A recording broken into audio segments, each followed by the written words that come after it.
النهارده تاني يوم من ماراثون اقرأ إن شاء الله يبقى يوم جميل ويوم ممتع، وتعالوا بينا نشوف أنا هاعمل إيه النهارده. معانا المعدات بتاعتنا، معانا الID ومعانا الشيت، ودلوقتي إحنا المفروض هنطلع بقى علشان نختار الكتاب ونبدأ إن إحنا نسجل يوم.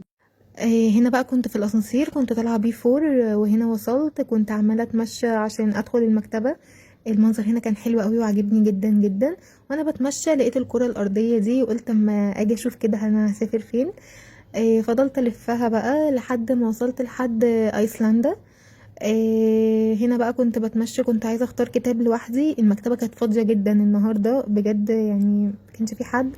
هنا كنت بختار الكتاب وعرفت مكانه فين، وبعد كده ابتديت ان انا اروح للقسم بتاع الكتاب اللي انا اخترته ورحت علشان انقي الكتاب.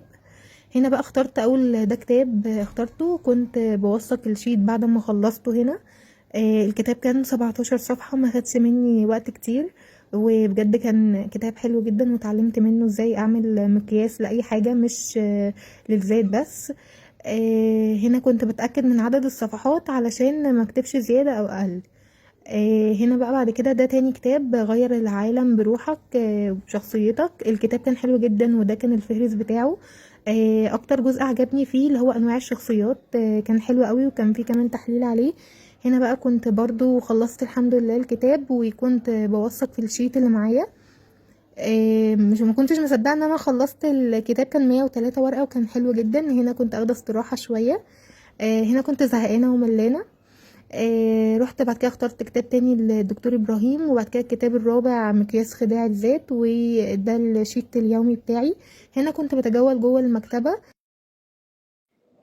يا جماعه انا المفروض دلوقتي خلصت قراءه ورايحه اسلم الشيت دوت عند الاستعلامات علشان نشوف ايه الانجاز اللي انا عملته النهارده ويسلموني الجايزه. يلا بينا نشوف. انا كنت رايحه اسلم والمكان كان زحمه جدا بجد. دلوقتي عملت التشيك اوت وقريت 200 صفحه واخدت كمان الميداليه الخضراء. كان نفسي اقرا اكتر من كده، وكان نفسي الحق في الثلاث ايام دول اكمل ال1000 صفحه. يعني انا مش عارفه بكره هلحق اكملهم ولا لا، بس بتمنى من ربنا طبعا ان انا الحق. وبجد النهارده كان يوم حلو جدا وتجربه حلوه جدا ومميزه، وكان يوم في منتهى الجمال. واستنوني بكره في اليوم الثالث والاخير علشان اقول لكم ايه اللي تم فيه. باي باي.